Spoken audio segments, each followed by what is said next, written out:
who are you? Me? Yeah. I am Asylum Life. My real name's JC. Yes. A lot of people know me as Asylum, but I am primarily a producer for content creators. My claim to fame is Filament Stories. Of course. I work behind the scenes with them. Of course. But there are many other content creators that I work with. But what I'm well known for as content creation is for the Asylum Life community. Yes. And so we're building a community of makers, not just 3D printing. We have people who knit. We have people on the industrial side of whatever you can think of that are in the community. And we just enjoy coming together on lives, showing off projects. On Thursday nights, we interview people who are in the makerspace. So you might see somebody like a Joel Telling one Thursday, and the next Thursday you'll see somebody who has 20 followers just because they did something cool that we want to see and talk to them about. Yes. And so that's what we do over on Asylum Life Makes. Yeah, we're all about it. Yeah. We're all about it. But our communities interact a lot. Oh yeah, very much so. There's very, a lot of overlap. So. Actually, there might be 100% overlap. I'm not sure. Probably.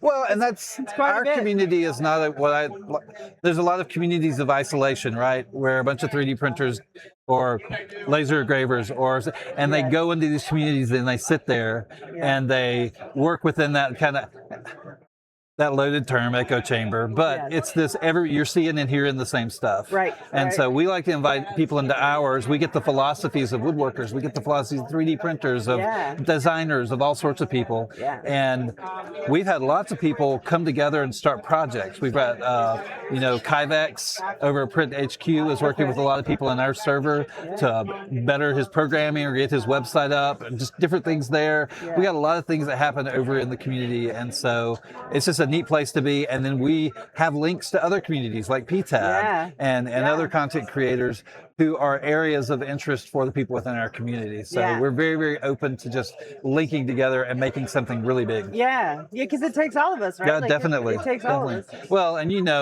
I say it all the time, live, grow, show is the philosophy. We like to live life to the fullest. That's why we live it together. Yes. We want to grow in wisdom, and then we want to show what we've learned. And that's kind of what the community is about. Yeah. So. Yeah, we're all about it. We love all of it. You know us. We're like, Oh yeah, very much so. Okay, so here's a question you're gonna have to think way back. Okay. How'd you get into 3D printing? That one's easy. That one's easy. So it was during that time back in the way back in the during COVID, I lost my job. Okay. But it just happened like the Christmas before I got laid off. I got a nice bonus. Okay. And with my bonus, I bought my first Prusa. Okay. And so I started printing, and so that happened in December, and in March I was let go. Yeah. And when that happened, I was like, I need to do something with this. Yeah. And so I started 3D printing. I found Filament Stories. I had been in audio and video and lighting for a long time. I was an audio engineer for 35 years. And so the backside of it was a really cool thing for me to jump into. And then I just started surrounding myself with people who knew more, and it's kind of grown into this. Yeah. And so, but 3D printing, it was probably my brother who convinced me to buy the printer. Yeah. It's always somebody gets every one of us. Somebody has gotten us and dragged us. Well, he had a Tronxy. And I was like, there's got to be better than that.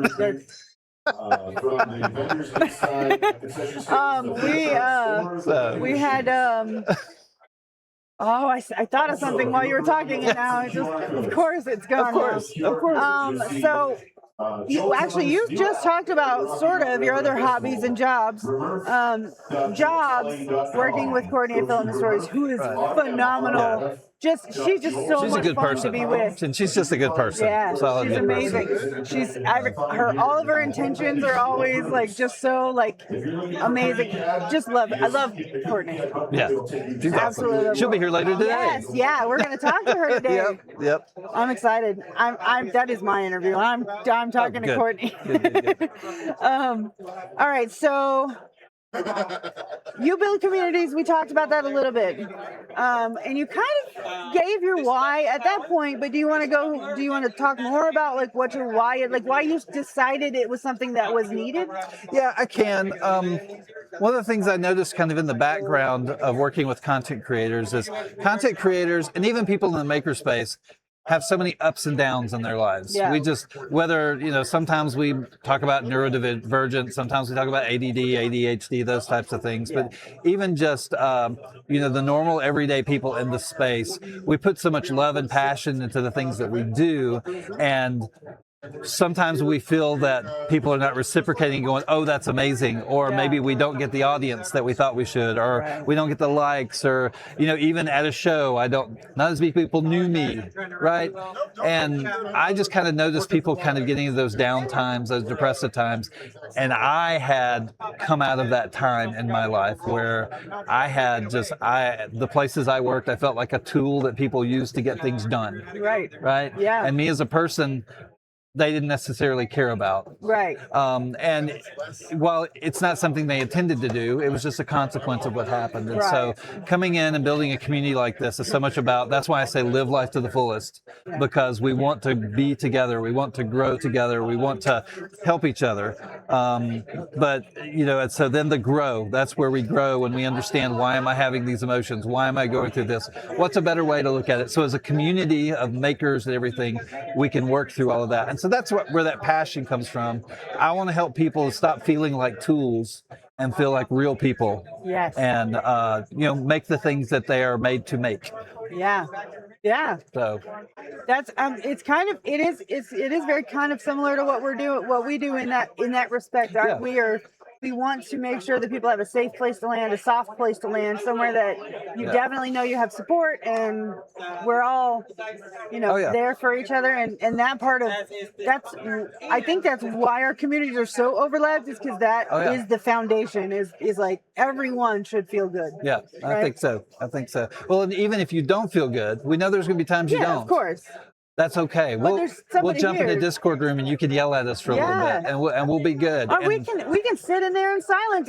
Whatever you need, we got you, right? Exactly. We got you. Yeah, very much. So, okay, so it is hard work to run a community. Mm-hmm. Ask me how I know. No, I'm kidding. I know how you know.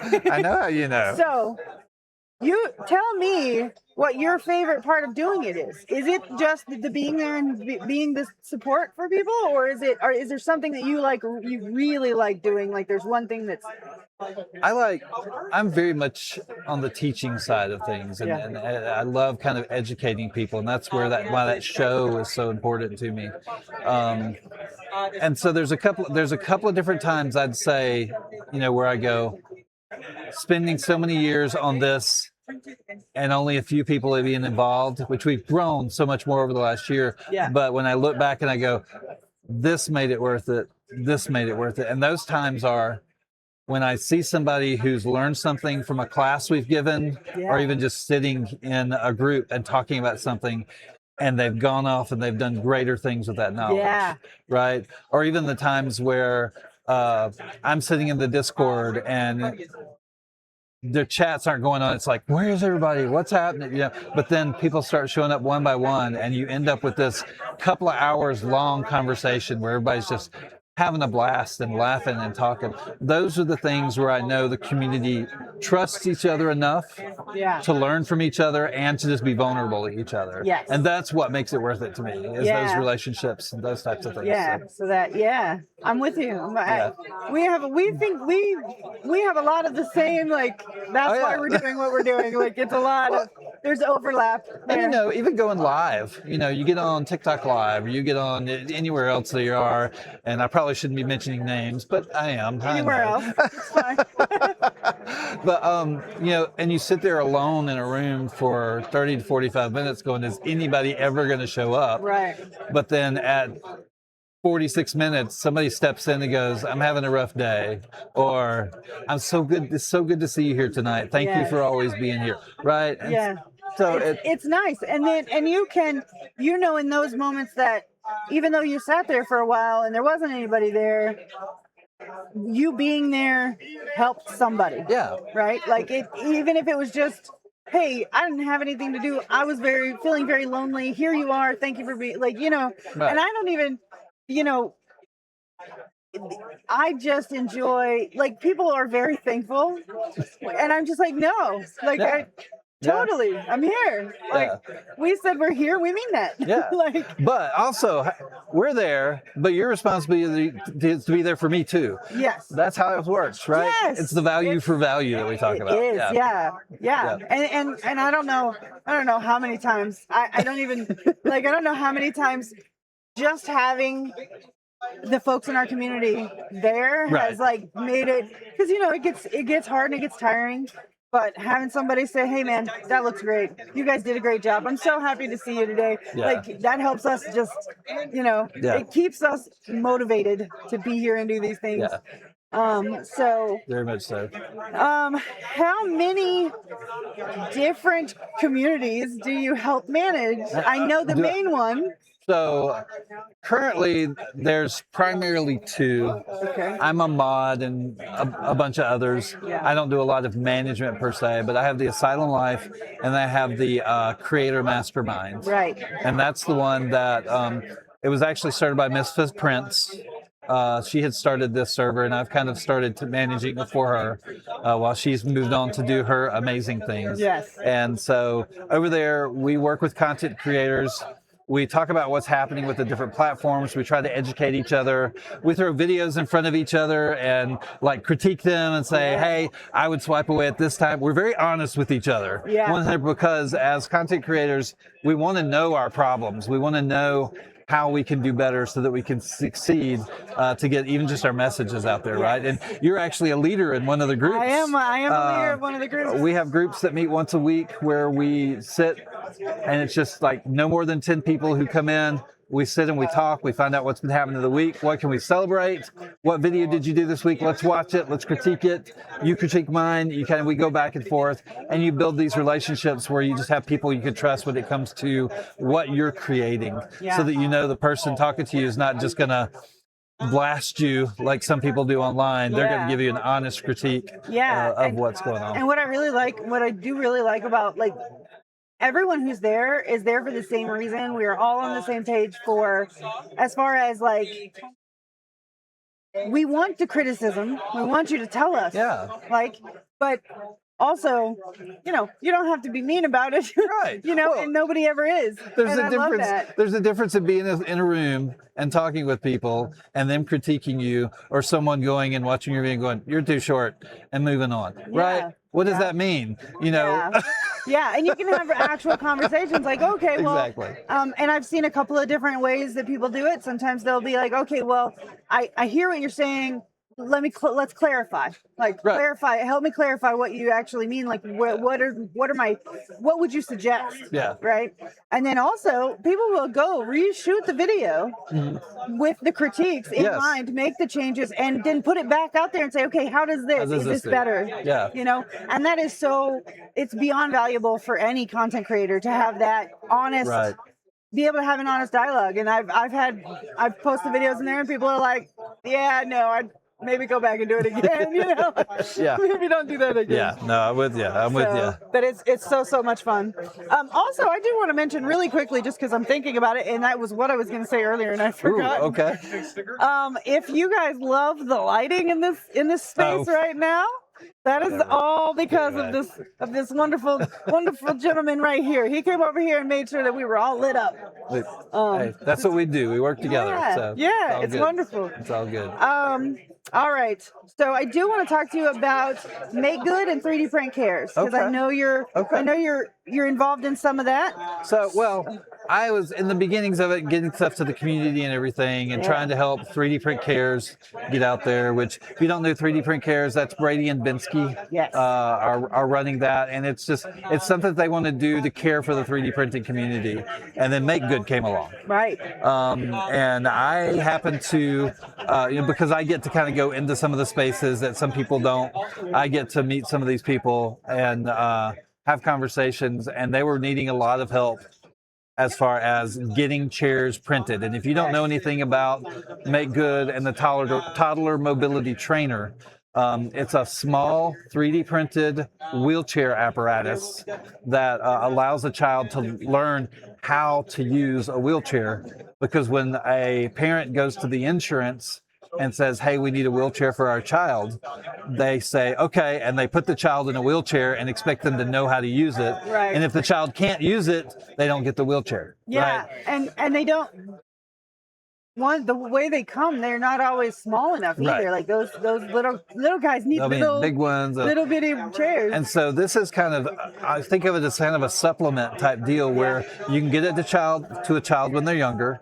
They can learn to use it as they're learning to use it. It has handles and things for the parents to push them around on. Yes. But it is totally 99% 3D printed. There's some wheels and things, but it goes together. There's no glue involved. You print PETG or ABS, and it takes 10 rolls of PETG ABS, a roll of TPU, and you've got a wheelchair that you can give to a child to use. And they're all over the world, guys. If you go to 3D-mobility.org, 3D-mobility.org, you'll see a map where it has everybody who's requested a chair, everyone that's been fulfilled, and everybody who's signed up to do one. Yeah. And it's a great map. It's really, really awesome. So you can go there to do that. Is that the same? Is there a place there where if somebody wants to get involved, wants to go through the process of being able to make a chair? Is everything it right there is on that website now. Beautiful. We used to do 2 separate things. And if you signed up earlier and you haven't heard from anyone, sorry about the emails. You know how emails are. Go to the website, 3D-mobility.org, and you can sign up to be a printer there. You'll do your test prints there. You'll do everything. Yes. And then you can get a child to print for. Awesome. It's amazing. So, yeah. Well, we're 2 minutes over, so oh no. We probably ought to go ahead and do the giveaway. Okay. I could talk to you all day. I know, right? often do talk to you all day. So I know. So we are gonna get that. Oh, we have nobody? Oh, look. Oh, hey, fill out the forms, people. Come on.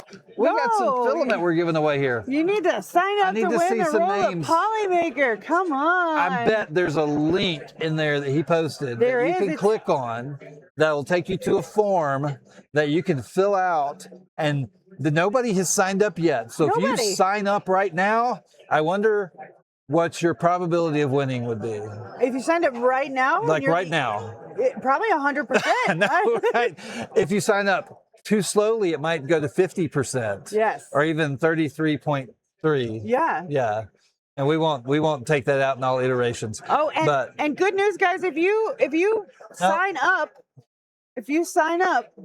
you are eligible for all of the giveaways that we do today. So somebody said they signed up 27 minutes ago. I think we're looking into that. Yeah, let me double check.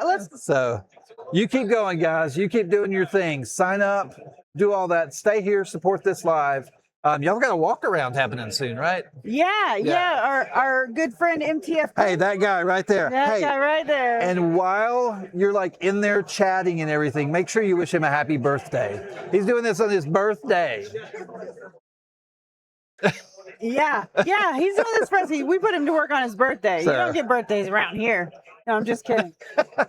We're too old for birthdays, right?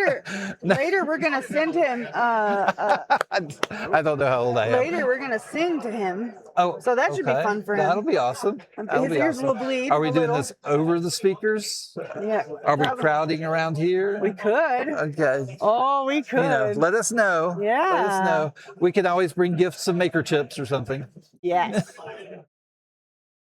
You might have to delete and regenerate the sheet. Hey, we're working on it, guys. Yeah, we're working on it. Please be patient with us. First one of the day. We got to get the things happen. Got to get the kinks worked out. So, but yeah, let these guys know what you're interested in. I know a lot of new people are coming in and kind of seeing what's happening.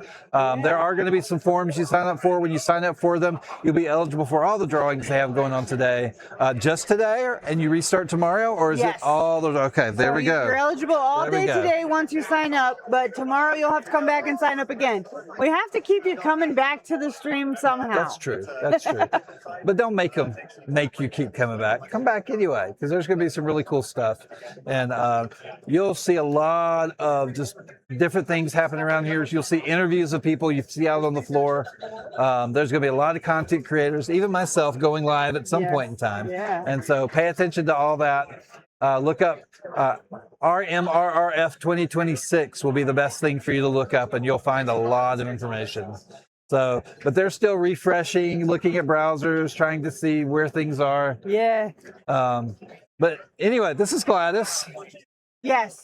Tell us about Gladys. We like Gladys. Gladys is my noisemaker. When people subscribe or follow or like me, or even if I'm bored, Yeah. it annoys people. I love is this annoying?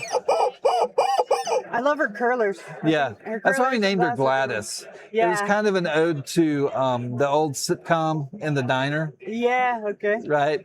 Anybody know that name? Put that name in the chat. I want to see who knows it. I messed it up.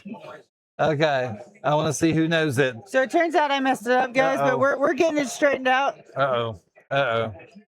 Come on. It was a diner. Anyway. So what are we? Is the roll here? Is this a gift card? What are we? So it depends on so both. Okay. Sort of. Both? No, one or the other. So if it's somebody that is online, joining us online, if they win, it will be a code. We will get all of those codes out. 24 to 48 hours after RMRRF ends. I have to get home first, guys, before I start sending those out. So give us a little bit of time. Yeah, that's smart. But if you are here in person and you do win, we can hand you your roll in person. Yep. We can do that if that's the way that you'd like to do it. Yep. Yay! We do have entries. Okay, everybody, we do have entries. Oh, I was looking at the wheel. How many shuffles, guys? How many shuffles do we do? I don't do shuffles. I don't do this. Yeah, we shuffle them. Oh, so shuffles the names around name on the list. wheel. I gotcha. How many shuffles you guys want? Give us a number.